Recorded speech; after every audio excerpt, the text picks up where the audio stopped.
Assalamualaikum warahmatullahi wabarakatuh. Perkenalkan, nama saya Wina dengan NIM 857535100 UP BJJ Universitas Terbuka Bandung. Program studi S1 PGSD. Di sini saya akan memenuhi tugas mata kuliah praktikum IPA di SD. Di sini saya akan mempraktikkan mengenai sistem pencernaan makanan. Tujuan praktikum kali ini adalah dapat mengurutkan sistem pencernaan makanan. Alat dan bahan yang digunakan adalah gambar sistem pencernaan manusia dan alat tulis. Sistem pencernaan makanan adalah sistem yang sangat penting yang membantu manusia dalam mencerna makanan dan minuman yang dikonsumsi menjadi zat yang mudah dicerna oleh tubuh dan diambil berbagai kandungan penting yang ada di dalamnya yang bermanfaat untuk organ dalam bagian tubuh secara keseluruhan.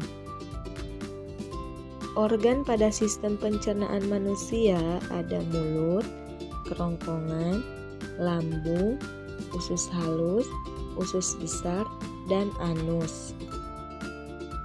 Proses pencernaan makanan dimulai di dalam mulut. Mulut sebagai tempat terjadinya pencernaan mekanik dan kimiawi. Di dalam mulut ada bagian yang sangat penting, yaitu terdapat gigi dan lidah. Gigi berfungsi untuk memotong makanan menjadi potongan-potongan kecil. Potongan kecil tersebut lalu dibasahi oleh air liur sebelum lidah dan otot-otot lain mendorong makanan ke dalam kerongkongan. Yang kedua ada kerongkongan atau esofagus. Fungsi utama kerongkongan atau esofagus adalah membawa makanan dari rongga mulut ke lambung. Proses terdorongnya makanan pada lambung ini dilakukan oleh otot-otot di dalam kerongkongan yang disebut dengan gerak peristaltik. Setelah melewati kerongkongan, sekarang makanan sampai di lambung.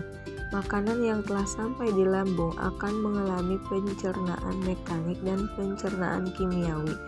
Pencernaan mekanik di lambung terjadi pada saat makanan dihaluskan kembali oleh otot-otot lambung. Sementara itu, makanan akan mengalami pencernaan kimiawi karena dicerna oleh enzim dalam getah lambung. Getah lambung ini dihasilkan dari sel kelenjar dinding lambung.